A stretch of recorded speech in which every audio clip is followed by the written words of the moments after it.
자, 그러면 우리 장지사님 그룹에서 요거 마태복음 3장 예수님이 받으신 세례에 대해서 한번 설명해 보시겠어요? 우리 유관사님 해 보시겠어요? 네.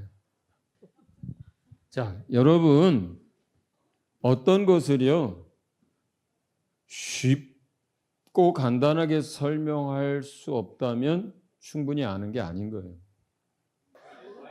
어떤 걸 자기가 충분히 안다는 얘기는 뭐냐면 그거에 대해서 쉽게 설명할 수 있는 걸 말해요. 그러니까 여러분들이 지금 여기 있는 것들 처음 듣는 얘기들이 아닙니다. 제가 복음서 강의 때 다 다루었던 거고 설교로도 누차 다 얘기했던 것들이에요. 그래서 단편적으로 여러분들 기억 속에 이런 내용들이 다 있어요.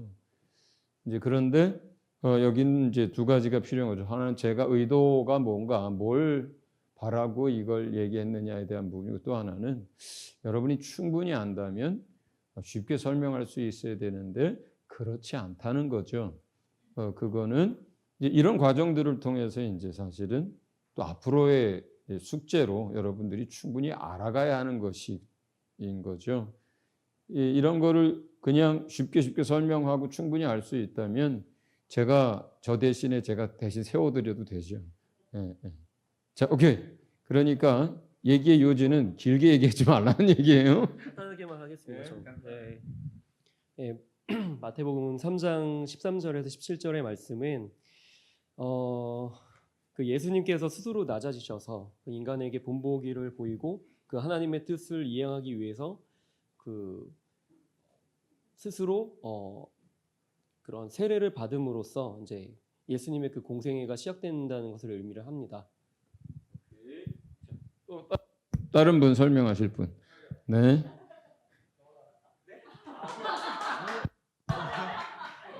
이거 형이 다음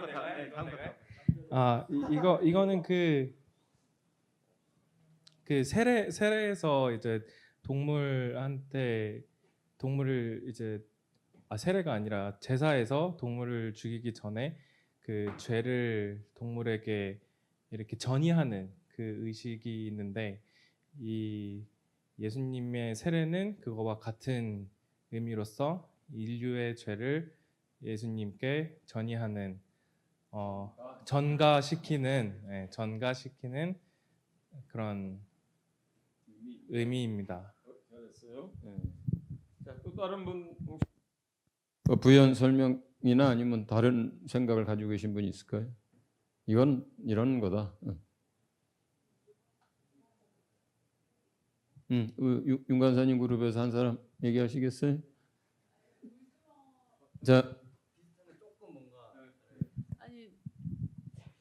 아니 구약 그 성막에서 물두멍에서 손을 씻고 그 성전에 들어가는 것처럼 예수께서 공생애를 시작하시기 직전에 세례라는 의식을 통하여서 이제 공생애를 본격적으로 시작하신 그런 의미를 생각해요. 아니? 네, 그것도 맞고. 자, 제가 설명하겠습니다. 첫째, 여러분이 세례요한 또는 침례요한 또는 세례요한의 세례와 예수 이름으로 받는 세례는 다른 거예요. 이걸 구분하셔야 돼요. 자꾸 이게 뒤섞이니까 지금 헷갈리는 거예요. 다른 거예요. 의미 자체가. 그러니까 별개의 의미를 가지고 있는 별개의 사건이에요. 그러면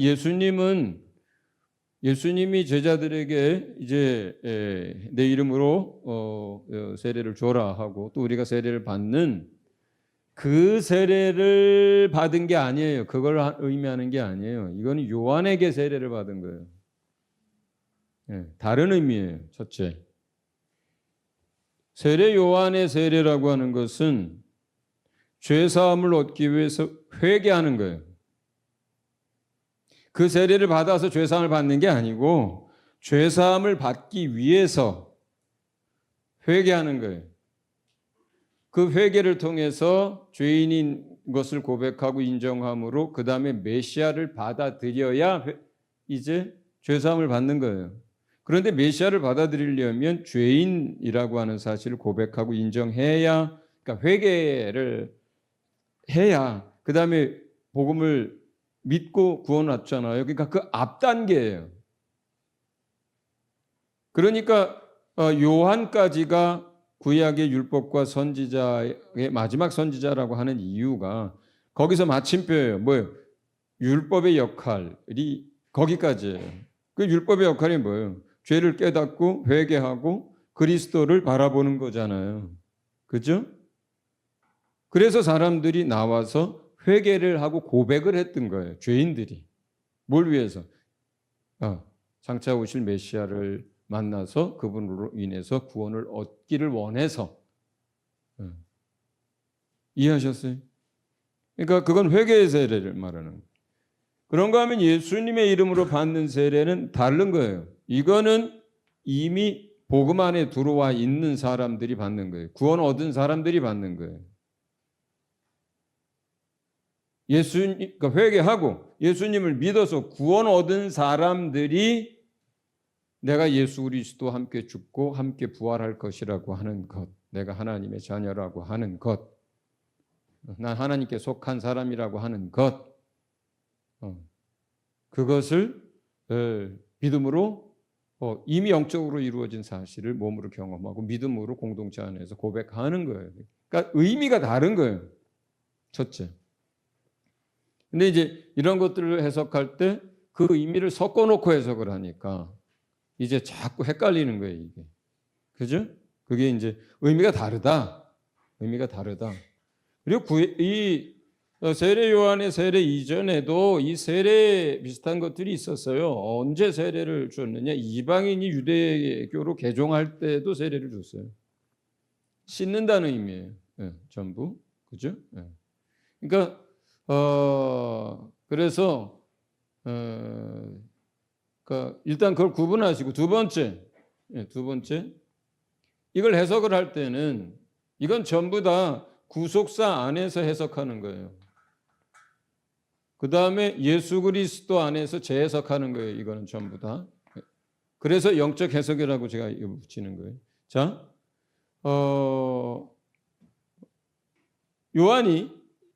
세례 요한이 강 건너에서 요단강을 지나가실 때 예수님을 보고 보라, 세상 죄를 지고 가는 하나님의 어린 양이로다 그래요. 그러면 이것들을 볼 때 여러분들이 시점이 언제인지 한번 생각해 보세요. 이거 세례 전이에요? 세례 후예요? 세례 후예요. 언제냐? 금식하고 나서예요. 세례는 그 전에 받았어요.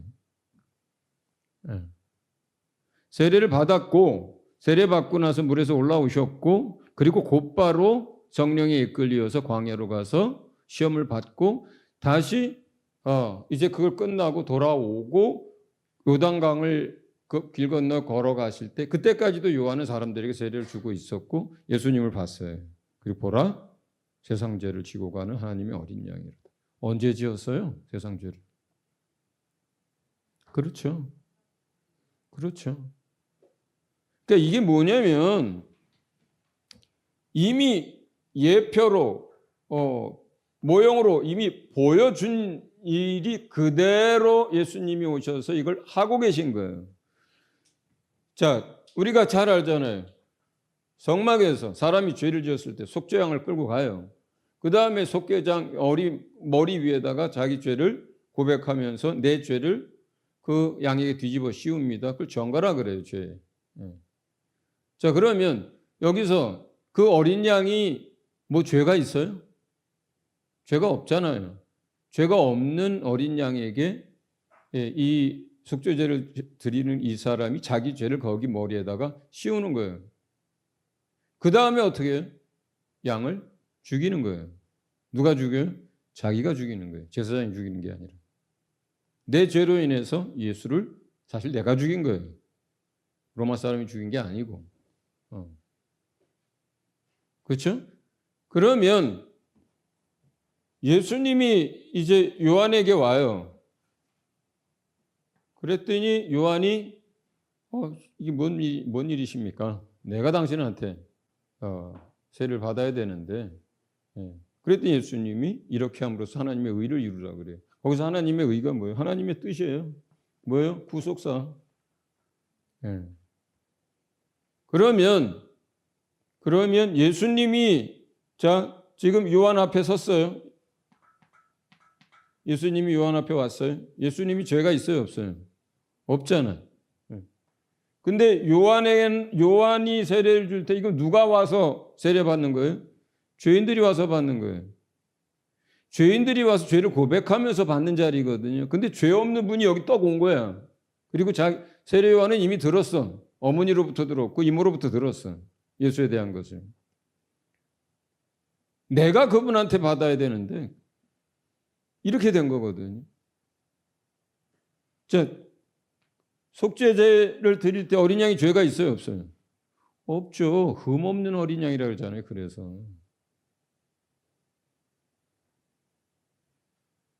흠 없는 어린 양이신 죄가 없는 분이 어디에 선 거예요? 죄인의 자리에 선 거예요. 자, 이 사람이 누구예요? 요한이에요. 요한이 어느 지파예요? 레위 지파예요. 요한이 누구 아들이에요? 제사장 사가랴 아들이에요. 제사장이에요. 이 사람이 원래가. 그러면 구약의 속죄제에서 그걸 집례하는 사람이 누구예요? 제사장이 집례하는 거예요. 그 속죄제 자체를. 그러면 이 시간이 뭐 하는 거냐?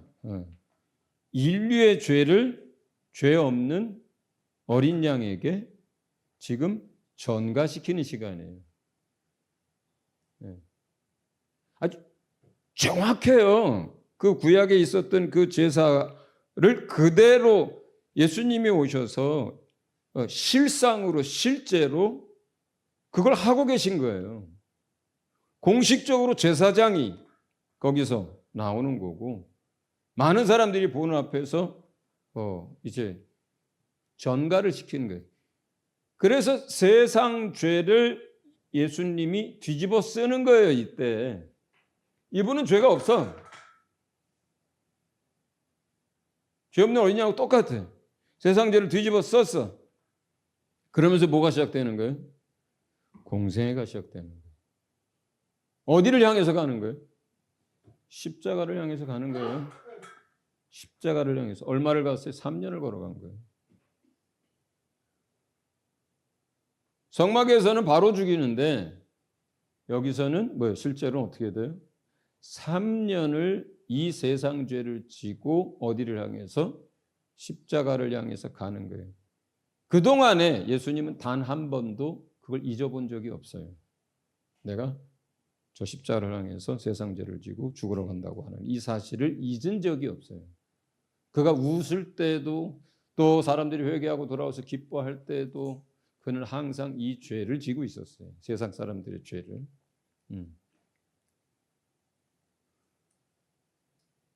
이게 이렇게 되는 것이 하나님의 뜻이고 계획이에요. 그게 하나님의 의로움이에요. 그래서 지금 세상 죄를 지고 물에서 올라오고 있기 때문에 하나님이 말씀하신 거예요. 보라, 내 기뻐하는 자다. 내 사랑하는 자다. 하나님에게는 두 가지 감정이 교차하죠. 내 아들이 이제 내 뜻을 따라서 세상을 구원하기 위해서 그 세상 죄를 지고 순종하여 그 삶을 시작한다는 의미에서의 기특함과 자랑스러움과 기쁨이 있고, 또 하나는 그 마음 안에 내 아들이 내가 속죄양으로 내어줬다라고 하는 아픔이 함께 있는 거예요. 그러면 여러분은 이제부터 공생애가 시작되는 이 순간부터 예수님이 죽으시는 그 자리까지를 읽어나가는 게 복음서인 거예요. 그러면 여러분이 복음서를 읽어나갈 때 여러분 자신도 단 한순간도 이 사실을 잊으면 안 되는 거예요. 그걸 전제로 성경을 읽어나가는 거예요. 이해하셨어요? 그래서 이 사건이 있고 나서 바로 성령에 이끌려서 광야로 갔다가 이제 와서 그 요단강을 건너가는 걸 그때 본 거예요. 그 수십 일 전에 세례를 받으시고 어디로 가셨어? 그리고 나타난 거예요. 예수님이. 그래서 그때 뭐예요? 세례 요한은 회개의 세례를 통해서 회개케 할 뿐만 아니라 그 길을 예비할 뿐만 아니라 세상에 그를 나타내려고 하시는 역할을 맡은 사람이에요. 보라, 세상 죄를 지고 가는 하나님의 어린 양이로다. 이렇게 된 거예요. 이해하셨죠? 네.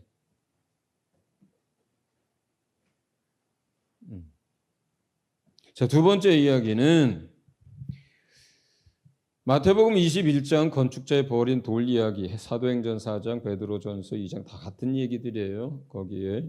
그리고 히브리서는 거기서 조금 더 나가서 그 이야기를 하면서 너희가 곧 하나님의 집이라는 얘기를 합니다. 에베소 2장은 성전이 지어져 가는 이야기예요.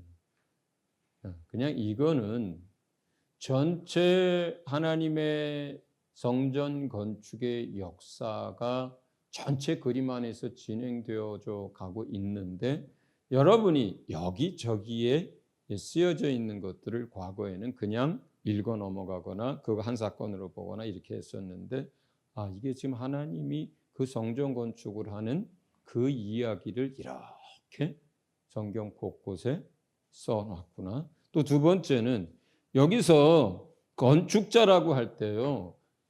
거기서 마태복음이나 사도행전에 나오는 건축자들은 여러분을 얘기하는 게 아니고요. 예수님이 공생애를 사실 때까지 그 이전에 많은 종교 지도자들을 얘기하는 거예요. 특히 그 시대의 서기관, 바리새인, 사두개인들을 얘기하는 거예요.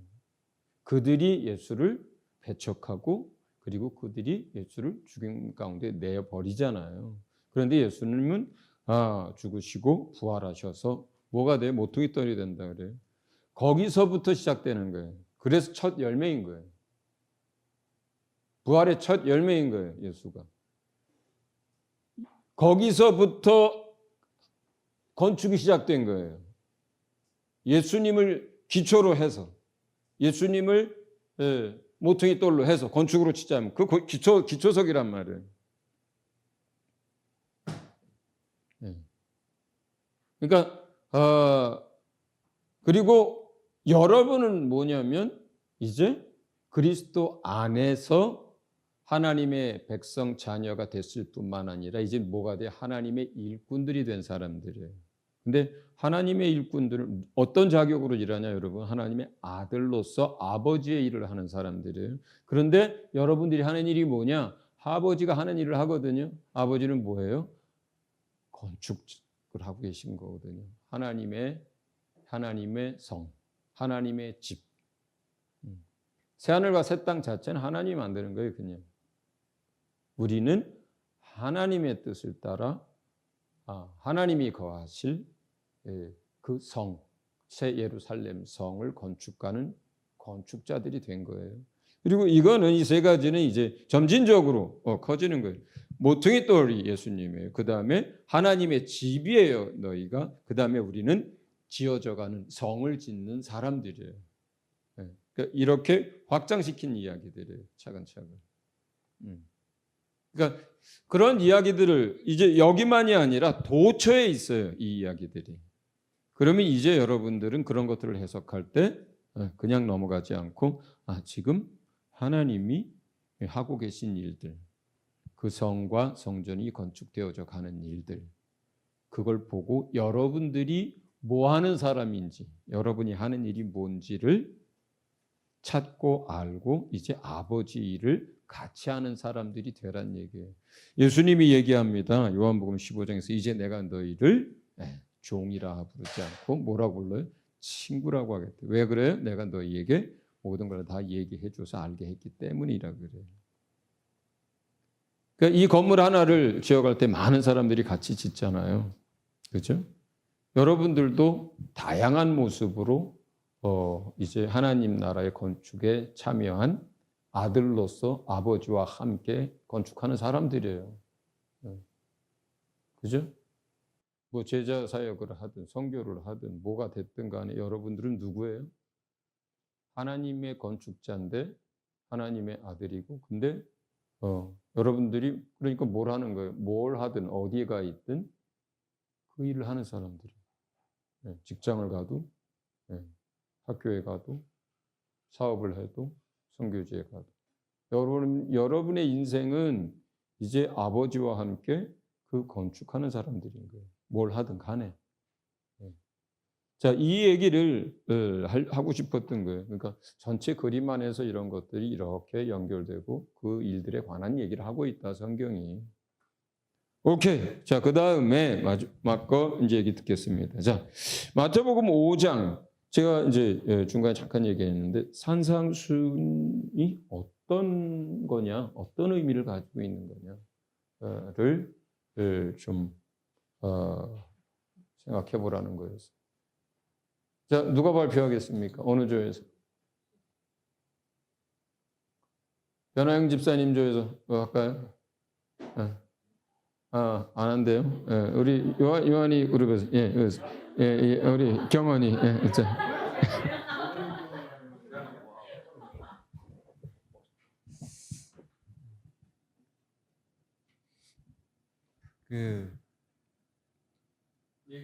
복음이 되신 예수 그리스도께서 이제 율법을 완성하시는 모습이란 생각이 들었고, 십계명에 있는 살인하지 말라, 뭐 간음하지 말라라는 말씀을 다시 말씀하시면서 율법을 완성하시는 예수님의 모습을 좀 나타낸 것 같다는 생각이 들었습니다.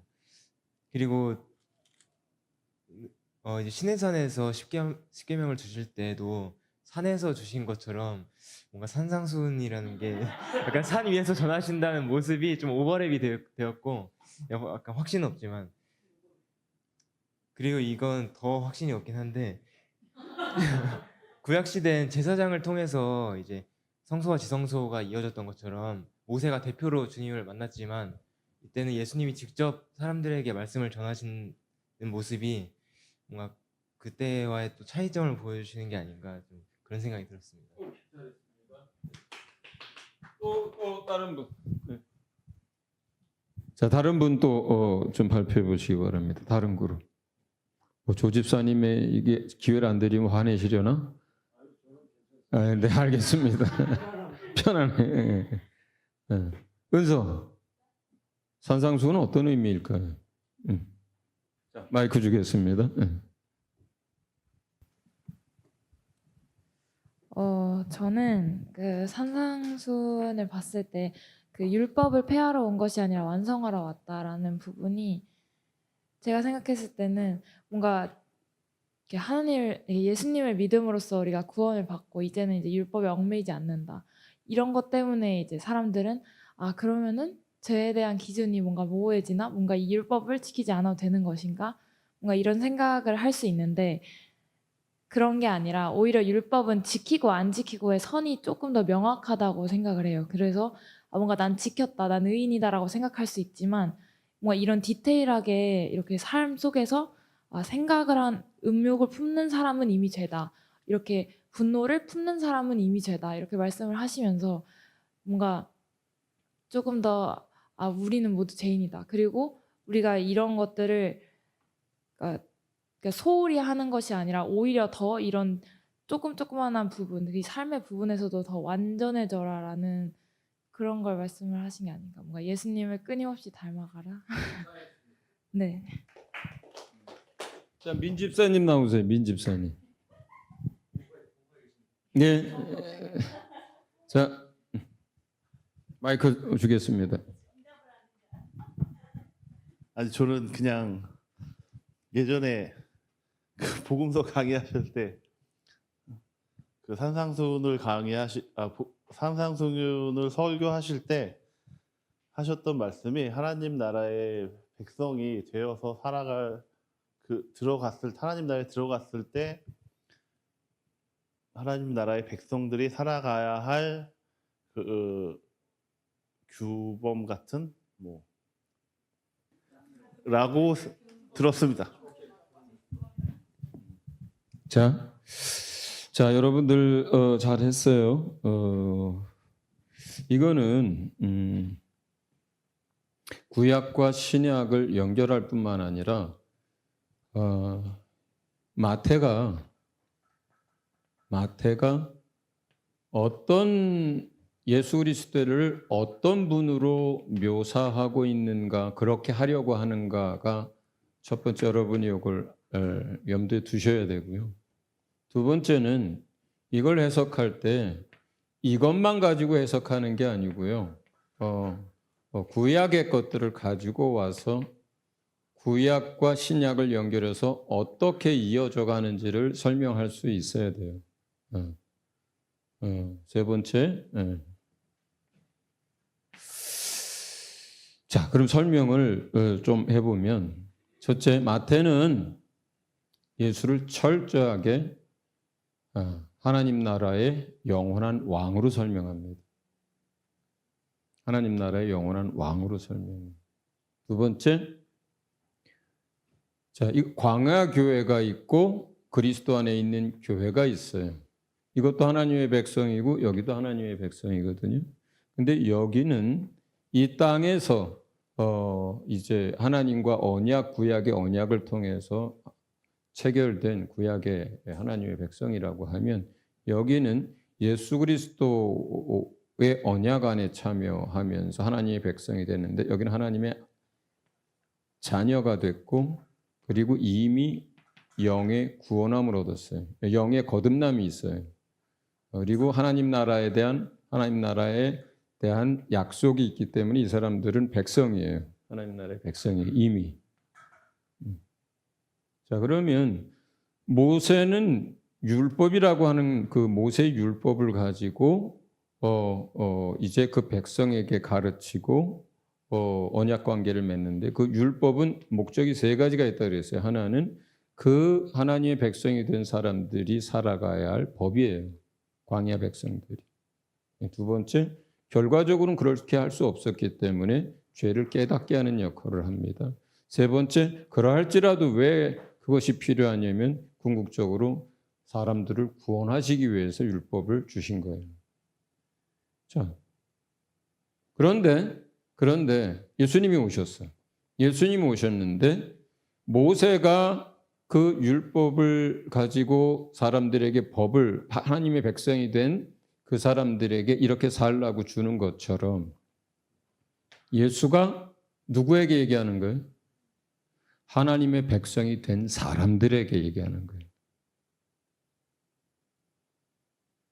누가? 그 나라의 왕이. 하나님 나라의 왕이 하나님 나라의 백성인이 된 사람들에게 뭘 설명하는 거예요? 하나님의 법을 설명하는 거예요. 그래서 교훈이나 도덕과 다른 거예요, 이게.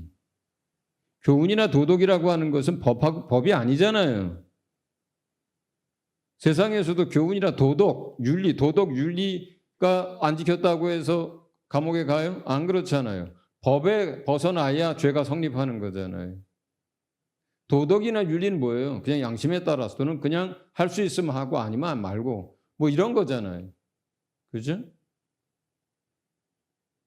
도덕과 윤리가 아니라고 하는 차원에서는 어떤 거냐면 이게 하나님의 백성에게 준 하나님의 법이란 거예요, 이게.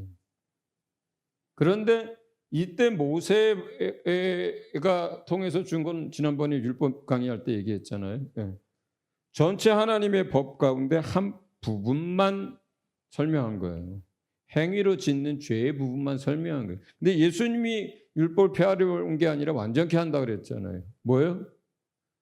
여러 가지 의미가 있다 그랬잖아요. 첫째, 행위의 문제만 다루는 한 부분을 설명하는 게 아니라 전체 하나님의 법을 다 설명하는 거예요. 하나님 나라의 백성에게. 이런 면에서 불완전한 걸 완전케 했다는 거예요. 또 두 번째 불완전한 건 뭐예요? 이때 이거 가지고는 영혼을 구원을 하지 못합니다.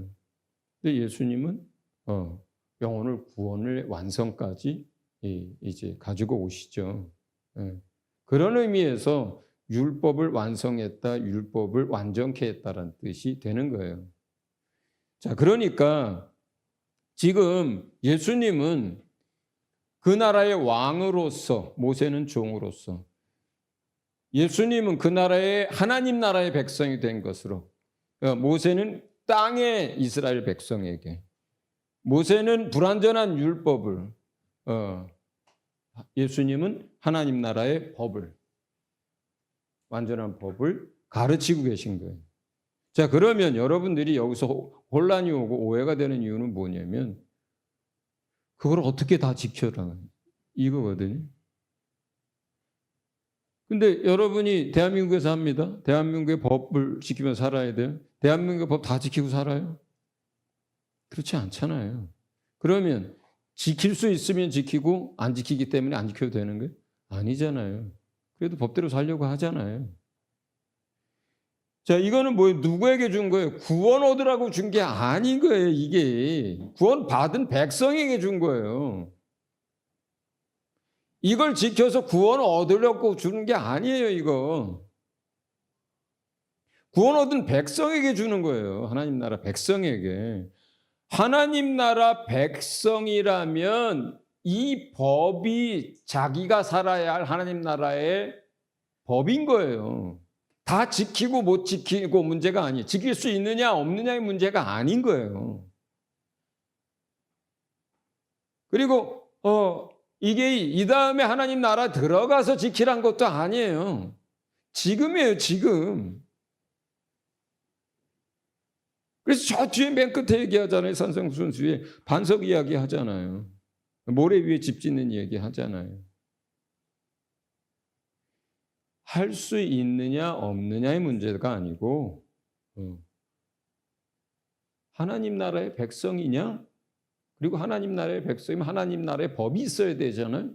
그 법을 얘기한 거예요, 그냥. 그럼 우리가 하나님 나라의 백성이라면 그 법 아래서 사는 거예요. 자, 근데 못했어.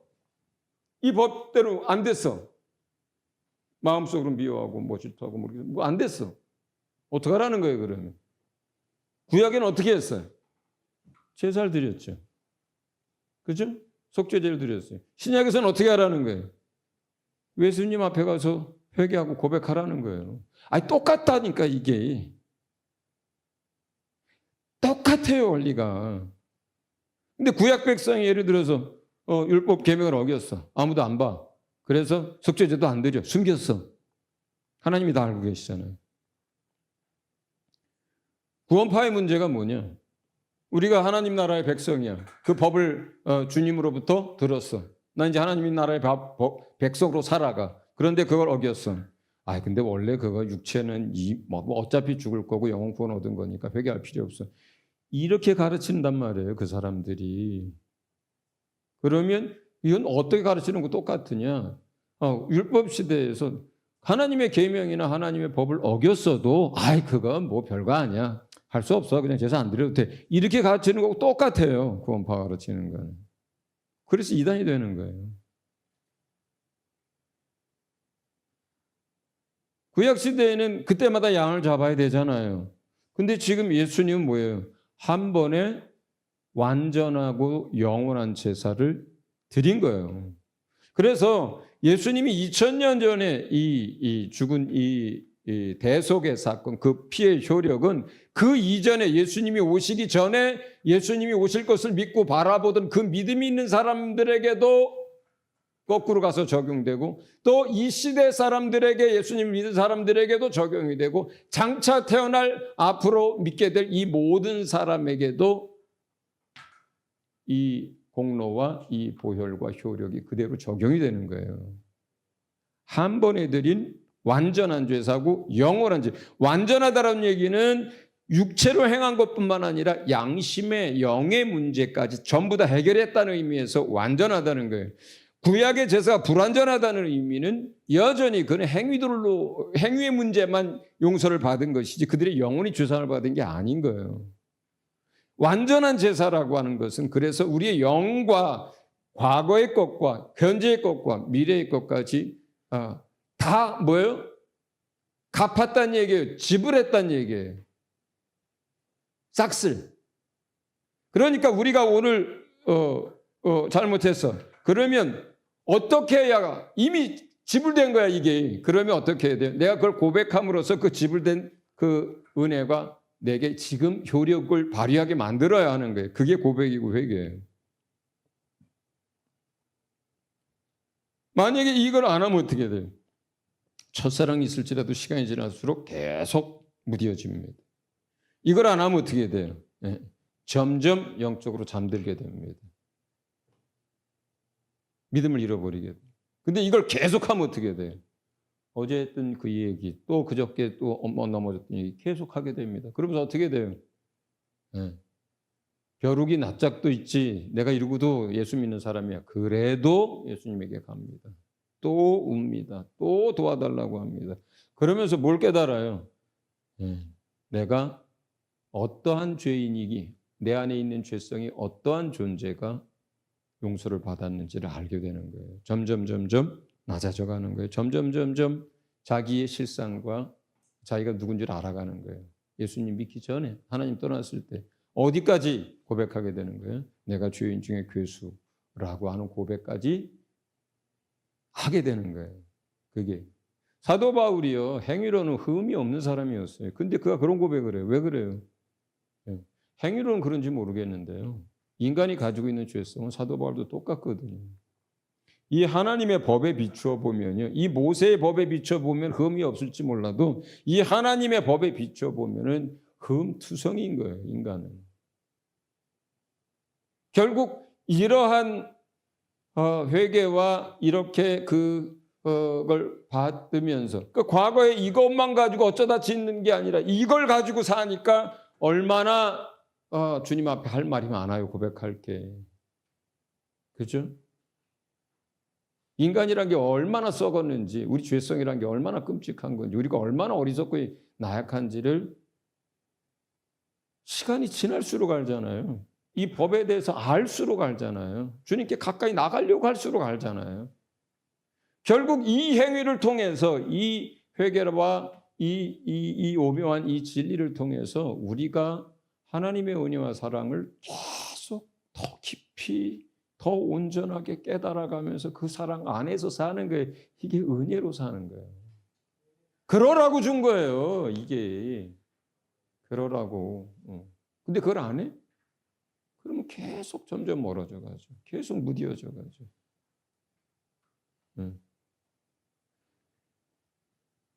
구약에 있는 걸 가져다가 이거 예편이란 말이에요. 장차 될 일을 보여준 거란 말이에요. 근데 그걸 주님이 오셔서 다 했어요. 그러니까 이걸 어떻게 해석하라는 거예요? 이걸 가져다가 그대로 연결시켜서 해석을 하라 이 말이에요. 그게 영적 해석이라 이거예요. 그런데 지금 오늘날 이 산상수훈을 대부분의 사람들 어떻게 얘기합니까? 율법이다? 아니다. 이 문제를 가지고 싸워요. 지킬 수 있다? 아니다. 윤리다? 도덕이다? 이러고 싸워요. 그걸 어떻게 지켜? 그렇게 살면 좋은 거지.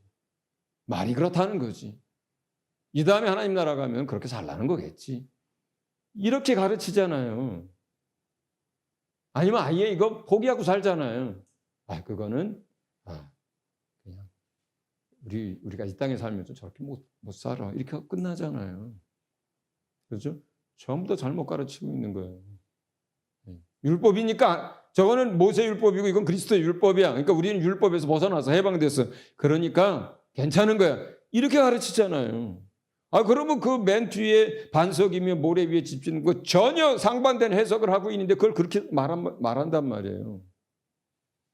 그 잘못 가르치고 있는 거예요. 이해를 못 하고 있는 거예요, 이거를. 한번 여러분 다른 사람들의 강의나 설교 한번 다 찾아보세요. 이걸 하나님 나라의 왕이 하나님 나라의 백성이 된 사람들에게 하나님 나라의 법을 가르쳐 주시는 것이고, 이것이 구원의 문제가 아니라 구원을 얻기 위해서가 아니라 하나님 나라의 백성으로서 그 법을 자기가 알고 그리고 그 안에서 살아가는 거예요. 그렇게 살아갈 때 하나님의 영광을 받고 그렇게 못 살 때 예수의 피가 날마다 우리를 정결케 하는 일을 통해서 놀랍게도 오히려 약한 것을 자랑하게 되고 오히려 넘어졌어도 그 은혜가 더 커지고 이렇게 되는 놀라운 주의 말씀이고 주의 섭리 가운데 있다라고 하는 이걸 이렇게 가르치는 사람을 저는 적어도 한 사람도 본 적이 없어요.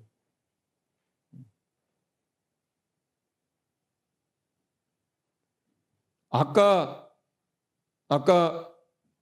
예수님의 세례 있잖아요. 이미 다 보여준 거예요. 그리고 그대로 되어지고 있는 일을 그걸 그대로 가져다가 해석하는 거예요.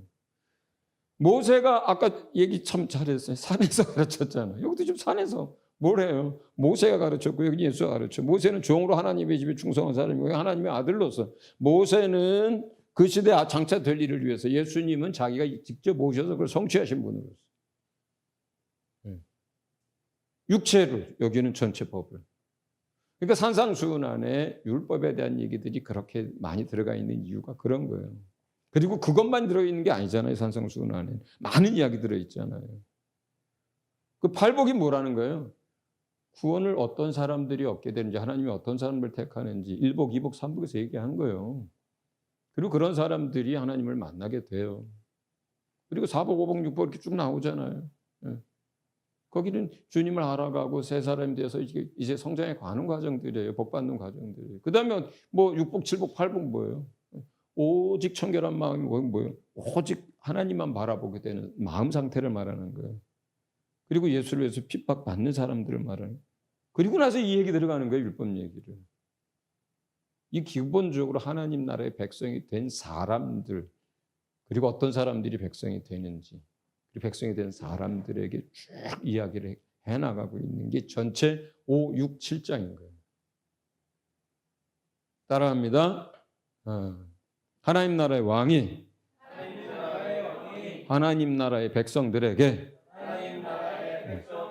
하나님의 법을 가르친 것이다. 그것이 산상수훈입니다.